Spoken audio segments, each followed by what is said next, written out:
Hi guys! Samahan niyo akong kumain ng stinky tofu habang umiinom ng black coffee. Alam niyo ba guys na one of the iconic food dito sa Taiwan ay itong stinky tofu. Ito ay fermented tofu with veggies.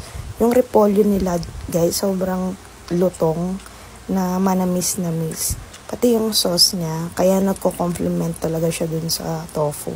Kaya lang, kung medyo maselan ka, hindi mo siya magugustuhan kasi the name itself is stinky.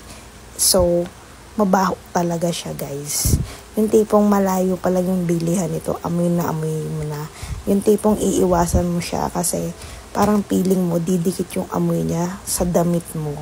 Pero kapag natikman mo naman to, masarap siya. Nung una, hindi ko rin siya gusto.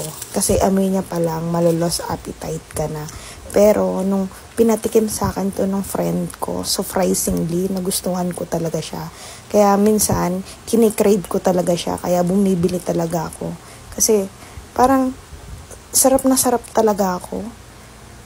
Kaya, kung may plan kayong pumunta dito sa Taiwan, you must try this one and don't miss it. Kahit for experience lang. Yun lang. Bye!